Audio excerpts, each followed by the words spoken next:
Dahil mabilisang ipon ng 1,000,000 ang ating pinag-uusapan, ang tip number 1 para magawa mo yan, matuto kang mag-ipon ng tama. Yes, kasi kung hindi mo alam yung tamang pamamaraan ng pag-ipon, hindi talaga magiging mabilis yung pagkakaroon mo ng milyon. Paano ba ang tamang pag-iipon?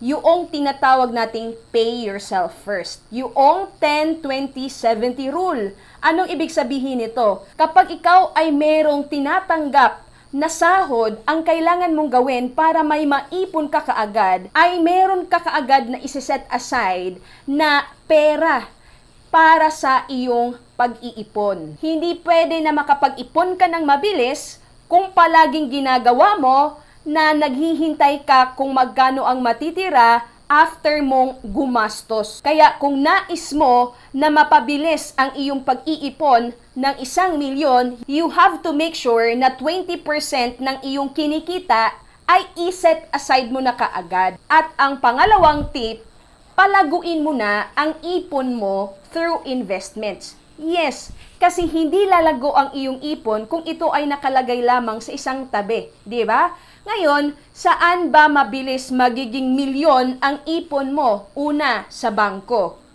Pangalawa, mutual fund. Pangatlo, Kaiser Saving Program. So, syempre, kailangan magkaroon ka ng idea, magkaroon ka ng kaalaman kung saan nga ba mabilis na magiging milyon yung iniipon mo. So, syempre, hindi naman po ito one time, big time. Sabi ko nga sa inyo kanina na dapat meron ka kaagad na 20% or more mula sa iyong sahod or whatever na kinikita mo, iset aside para iipunin mo. At yung ipon na yon ay iyon ang ilalagay at ikaw ay mamimili kung ito ba ay sa mga paper assets, real estate, or kung sa bangko, mabilis ba na magiging milyon ang ipon mo kung doon natin ilalagay. Kaya kung halimbawa, ang iyong iniipon ay nilagay mo doon sa isang type of mutual fund that will earn an projected average return of 12%.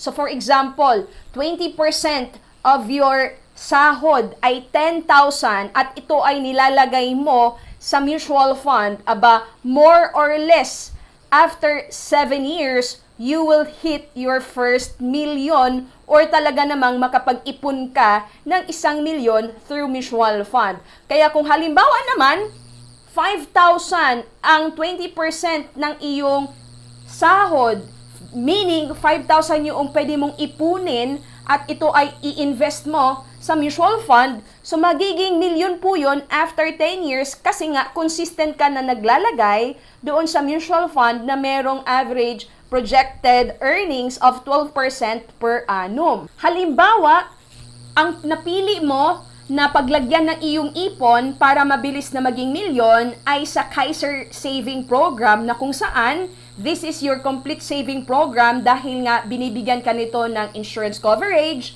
ng investment, and at the same time, healthcare. Kaya kung halimbawa, with this saving program, nais mong magkaroon ng 1,000,000, ang gagawin mo lamang, mag-ipon ka ng iyong pera dito sa loob lamang ng 7 years. Yes, yung 7 years na iyong paglalagay ng pera dito, of course, that money mag-grow, mag-earn ng interest on the 8th year, at katulad na lamang na ang ating pinag-uusapan ay magkaroon ng 1,000,000, kaya kung halimbawa, you will have that saving program of K100. 7 years kang mag-iipon ng at least 5,882 per month. Then, after 20 years, you will hit your first million. Now, ang kagandahan nito, 7 taon mo lang pinag-iipunan, and of course, you let your money grow in this type of financial instrument. At kung mapapansin mo, parang 5 years, 7 years at least, di ba, para maipon mo yung 1,000,000 through mutual fund, Kaiser Saving Program at iba pa. Then, ito na po ang pangatlong tip. Kung nais mo talaga na mabilis kang magkaroon ng 1,000,000, makapag-ipon ng 1,000,000, you need to increase your cash flow by doing business. Yes, kasi kung magre-rely ka lang sa sahod mo, syempre magkano lang ang maitatabi mo from your sahod, mahirap or matagal talagang makapag-ipon ng 1,000,000. Kaya, you need to do business. marami pong mga magagandang negosyo na maaari niyong simulan. Ako, personally, I am doing IMG business na kung saan yung kinikita ko sa aking IMG business ay akin ang nilalagay sa aking investment para mas madagdagan pa yung aking mga naiipon dahil nga hindi ako nag-rely sa isang source of income kung hindi merong negosyo na kung saan kapag ka nagnenegosyo ka, unlimited yung magiging income mo kasi ikaw magde-decide how much you want to earn in a business. Kaya kung titingnan mo, ito po, meron kang extra na 30,000 pesos na kinikita mula sa negosyo mo. Halimbawa, you are doing online selling, lahat ng racket, di ba? Kumikita ka ng extra income from your business. Pagpalagay na lang natin, 30,000.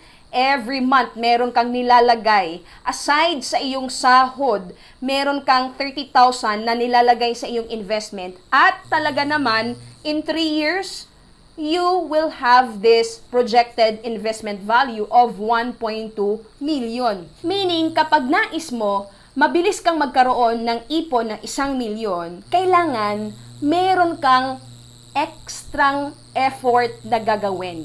Hindi ka magre-rely doon sa mga pinapangako ng ibang tao na dito mabilis yang kikita. Hindi po. Dahil sa pag-i-invest, kailangan nating maintindihan ang pera natin kailangan ng panahon to grow. Kaya kung nais mo na mabilis magkaroon ng 1 milyon, all you need to do ay dapat meron kang tamang kaalaman kung paano ang tamang pag-iipon, meron kang tamang kaalaman kung saan pwedeng ilagay ang perang iniipon mo para mapalago ito, at higit sa lahat, you have to increase your cash flow kasi kung magre-rely ka nga lang sa iyong sahod, ang hirap abutin yung ipon na 1 milyon. Kaya kung meron ka na extra na kinikita from your business, 30,000, aba, in 3 years, di ba? More or less, mabilis mo talagang makuha ang 1 milyon na iyong ginugol.